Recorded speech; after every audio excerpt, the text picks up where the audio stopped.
Hi guys, I finally got a chance to review this fragrance for you. I have been wanting to get my hands on this one for a long time. I finally have it, BABYCAT. I recently posted about it on Instagram. If you follow me there, you probably found out a little bit about it, and I featured it in yesterday's haul video.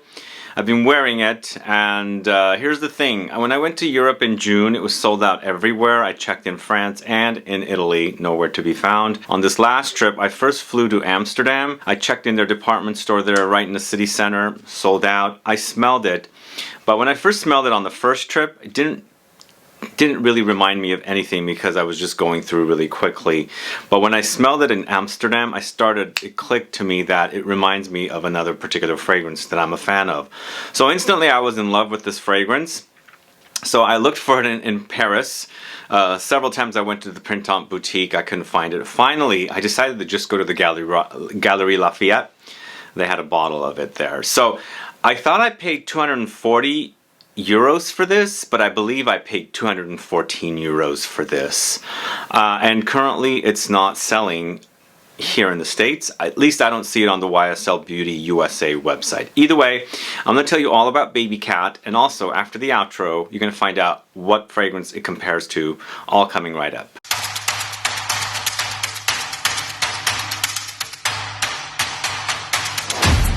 Thanks so much for tuning in. This is Sebastian. Yes, today I'm talking about BABYCAT from YSL. It's from the Le Vestiaire collection of fragrances.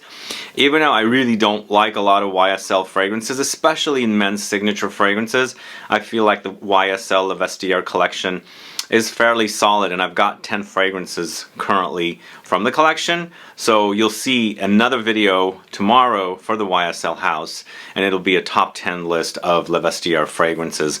We'll find out where this one ends up on the list, but this is a 2022 launch. It's Eau De Parfum concentration. As I said, it's 125 ml for 214 euros. That's what I see on the .fr YSL Beauty website, so those are the French website, so it's in euros. And over there, it's 214 euros, which includes the tax. Somebody also commented on my Instagram post and said this is selling at one of the stores near her in the USA. She said it was like $350, at least somewhere around there. So there's a major price difference if this does come here, because recently I did a video review on Frederic Mall's Uncut Gem. I paid 305 euros in Paris, that's including tax, but it's currently selling for $420 in the USA. So there's a major price difference between the fragrances buying from there and here, which is something I wanted to let you guys know. This is considered a woody amber fragrance. I do experience woody amber. It's woody. It's ambery. It's vanillic. It's also suede leathery. It's very peppery, it's very spicy, and it's also very incensey resins. So it features notes of pink pepper, black pepper, and Elemi resin at the top. Heart notes are Olibanum and Saffron. Base notes are vanilla, cedarwood, suede accord. So that's basically what I have found out doing my research online, because the French YSL Beauty website really doesn't mention a notes breakdown, so this is what I got doing my research online at various websites and websites that report press releases for, fragrances launching, and of course the databases where, they list the fragrances. So for me, it's definitely very vanillic, but it's a very dry fragrance. And this is a kind of dry that clings on. So for this kind of fragrance, usually I have dry skin, and dry fragrances don't cling on and last a long time. This particular fragrance has great longevity. That's a great thing for it. I think it's the kind of notes it's in here. And as I said, typically dry fragrances don't last as long as syrupy fragrances or wet fragrances or ambery fragrances. This is an amber, and it's vanillic, but it's a dry kind of amber and vanillic. It's very, very powdery to me. But when you first spray the fragrance, it's all about pink pepper and black pepper, and it's very, very spicy. I mentioned a lot of my videos, but black pepper generally reminds me of incense, and incense has that kind of spicy black pepperiness. So it's a given that they're using black pepper in this particular fragrance, because there's a lot of frankincense or olibanum featured in the heart notes. It's basically what I get with this fragrance. It's lots of black pepper, lots of olibanum or frankincense or incense, and of course lots of vanilla. But you've got that pink pepper up top. It's a little floral, it's a little spicy, it's a little rosy as well. And then of course the black pepper and that Elemi resin, which is kind of smoky as well. So it's basically lots of resinous touches here with the Elemi resin and of course the Olibanum, and it adds this layer of smokiness. So in the heart you've got that Olibanum, which is basically frankincense, different word for it. So you've got that here featured along with that saffron. Saffron accord I read. I feel like it's saffron being used in here. And saffron to me is a spice. It's got this kind of like freshness and a little warmth to it. And of course very leathery undertones. So it's a given that they're going to use saffron in this fragrance because on here it says accord dame, which is suede. So you're getting a suede accord, and then it says vanille as well. That's basically all they list for the notes on here, and of course on their website as well. They didn't list the pink pepper, black pepper, but these are things that I definitely get by wearing this particular fragrance. So there's the fact that there's saffron here in the heart notes, which does tend to go leathery, but to me you can totally notice saffron leather versus, you know, leather, where either they're using castoreum or some kind of a synthetic leather ingredient to create leather. Also, there's the osmanthus that also has leathery undertones. Totally noticeable between all these different kinds of leatheriness or leather touches or leather notes. In this case, you definitely, you know, have that saffron touch here and its leathery undertones. Finally, this is all about vanilla in the end. So the vanilla is a very potent note. So you've got lots of vanilla, and it's contrasting beautifully with, you know, the Olibanum, that saffron, the pink pepper, the black pepper, Elemi resin. It's a pretty strong note. So you've got this intense amount of vanilla and all of these different layers of spices and you know, incensey type notes, which contrast beautifully. And you know, generally vanilla is kind of powdery to me, but there's always these syrupy qualities. Here, I think all these other notes that are combined with the vanilla create for a powdery, dry touch. So that's kind of the, you know, the vanilla experience here. It's a dry, powdery touch. Of course, when it's drying down, it's got lots of woods. I've got a lot of cedarwood here, so which actually adds another layer of dusty powderiness. And then of course they've created a suede accord. I don't know what they're using to create the suede accord. It does have this kind of soft and very gentle kind of a leathery touch. It doesn't get animalic to me, but they do tend to use the word feline on, I was reading in French on the French website. So there is that kind of like purr-like touch here, the cat fur and things like that. To me it's not very animalic, but I do get sweetness, I do get lots of smokiness. It's very dry, it's very, very spicy, and it's of course very, very peppery. So the vanillic touches is overwhelming, and as I said, it's contrasted with so much more other ingredients or notes, so it tones down the vanillic touches, and of course it becomes dry. It's not sweet and syrupy. It is sweet though, don't get me wrong, it's sweet, but it's not uber sugary kind of like tooth-rotting sweetness here. There's warmth. There's lots of warmth here, there's powdery touches, and of course it's got these balsamic touches and ambery touches, because they don't mention amber here. This fragrance does get ambery in the dry down, and I think it's the combination of the vanilla and other notes, you know, working together to create this kind of a vanillic touch. But you know what, I also feel like, they don't mention tobacco, I do feel like there's tobacco-ish touches here. Definitely, it's there, something like that. And then also gunpowder. I don't know why I'm getting gunpowdery touches. I do get it. It's all combined in here. So there's this warmth, a little tobacco-ish touches, and the gunpowderiness. Metallic is what I should say. It's a little metallic for some reason. And I'm thinking more like gunpowder, just the smell when it's kind of like just shot. That kind of smell mixed with the vanillic touches and also the resins and incense and, you know, those kind of notes. So I really like this fragrance. I did not mention it's created by Dominique Ropion, master perfumer, which I really am a fan of. I really love his creations, and I think he did a great job. But as I said, it reminds me of another fragrance, and he's created that other fragrance as well. You'll find out more after the outro, but I do recommend it. I recommend it, but it's so tough to get. Everybody was complaining on my Instagram post. They've been wanting this fragrance, but it's so difficult to get. So difficult to get. I'm going to let you know what you can get as an alternative in a little bit. But if you can get it, I recommend it. But maybe you want a cheaper alternative. It's not necessarily a cheap alternative, but it's definitely cheaper than this particular fragrance.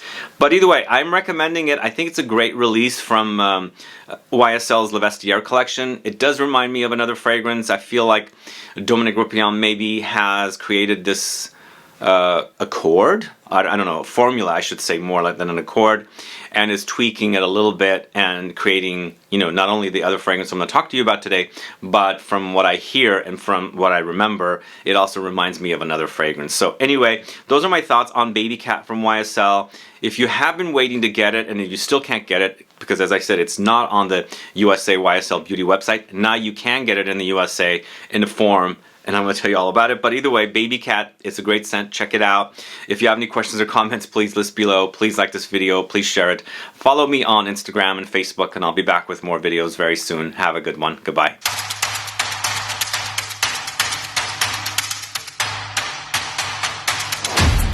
Okay, so I'm going to complain a little bit. First of all, as I said, I'm doing a Le Vestiaire collection top 10 tomorrow. Stay tuned for that. I do have to be honest, these boxes are the worst boxes ever. First of all, if you ever pick this box up, you know, the fragrance goes in here, and sometimes it's created in a way that it doesn't really close very well. Look, like it doesn't fit. It's just funky. I don't like it.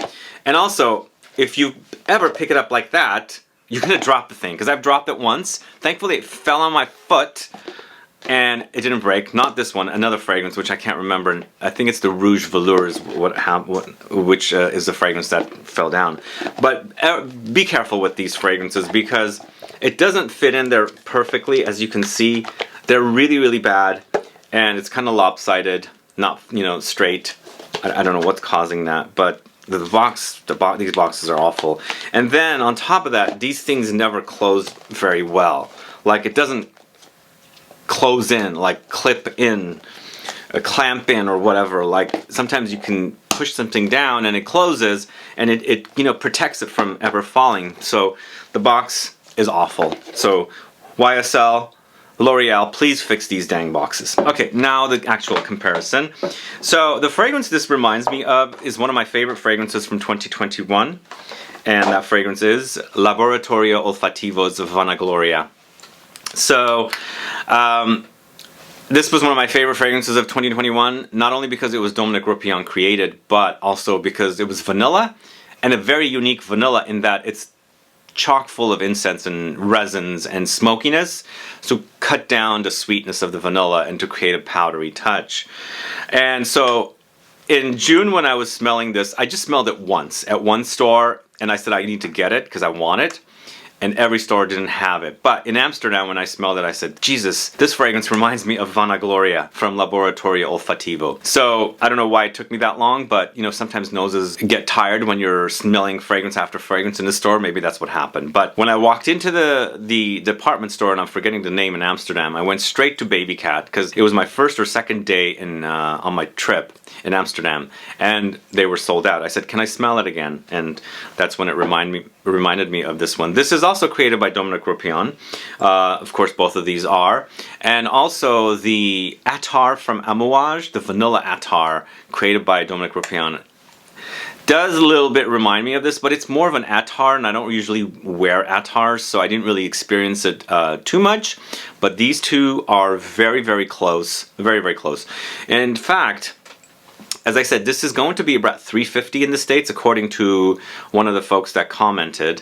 I bought it for about $214. I thought I bought it for $240, but I bought it for $214 in Paris. But if you can't get a bottle of it, I think this will do the trick for you, or be a great alternative for you. It's $170 plus tax, and again, if this goes on sale or goes for sale here in the States for about $350, you're looking at about, you know, half the price here. So half the price for BABYCAT. Other thing you could do is go buy samples of both if you can and test them out side by side. I know noses are different. You might pick out some different things. My nose is telling me both of these are very, very similar, except for minute, you know, differences. What I'm going to do is smell both of them side by side, and they're so close, it's really hard to tell the differences. There are some differences. First, I'm going to spray this one on my hand here. right here, 1, 2, 3, 4. And then I'm going to smell Vanagloria, and first I'm going to spray it on this hand. 1, 2, 3, 4. Let's do 5 of this one because I already sprayed the other one prior to the video. So I feel like both of them are kind of similarly created, but when I look up the notes, I don't have the notes for Vanagloria. They're a little different with similar notes. There is saffron, but there's also tonka beans with the Vanagloria. There's a mention of musk, where I don't see musk listed as a note in the BABYCAT. I'm assuming maybe they've left off some notes for, you know, about BABYCAT, but when you wear them side by side, you get the similar touches. It's a very, very vanillic fragrance, but it's very, very dry, and also very, very smoky.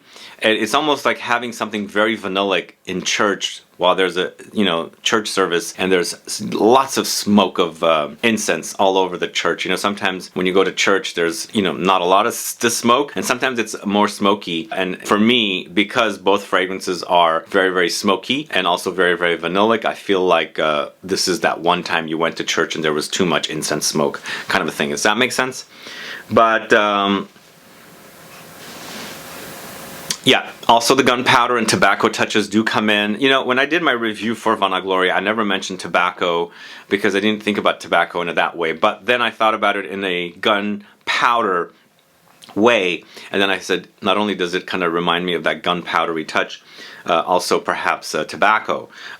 Kept thinking of Laudanum Nero from Tiziana Terenzi. It has those kind of touches. Here it's kind of faint, but you do have them. You do have that kind of metallic gunpowder and also the tobacco-ish touches. But it's all very vanillic, and it's also very, very incensey. And very, very similar. Very similar. I think what might happen is there are times I've worn the Vanagloria and I felt like it was a little sweeter than the BABYCAT.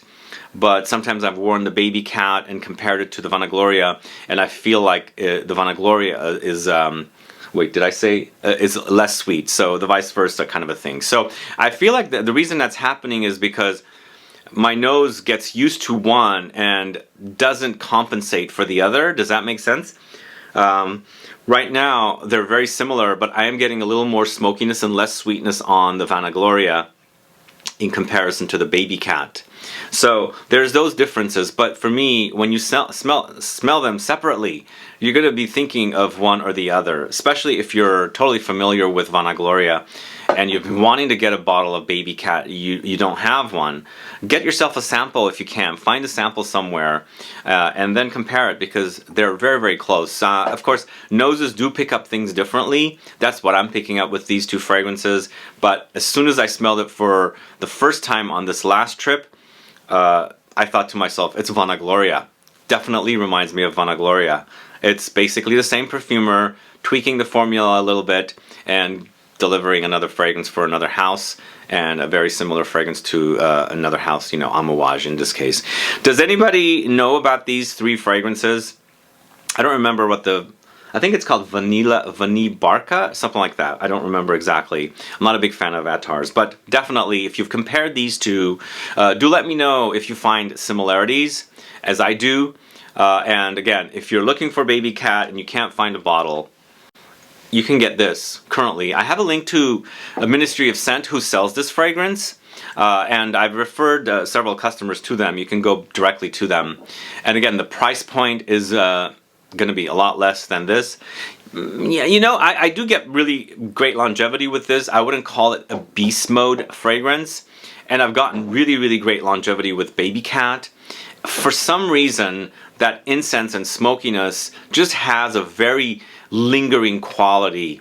I wouldn't say it's like this most beastly fragrance from, you know, the Cloud and the Sillage and things like that, but it clings on and it lasts and lasts and lasts, and that's what I like about it. Sometimes you want something to, you know, you want to kind of come back to your skin and smell it and say, oh, that fragrance is still there and it still smells great, kind of a thing, you know? And that's what happens with BABYCAT and Vanagloria. So anyway, those are my thoughts today.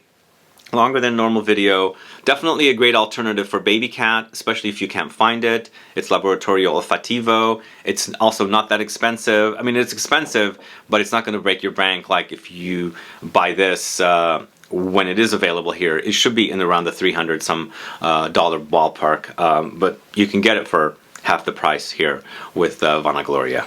Anyway, guys, thanks so much for watching today's video. If you have any questions or comments, please list below, as I said. Thanks also for sticking around to discover what my alternative is for BABYCAT. See you guys later. Bye-bye.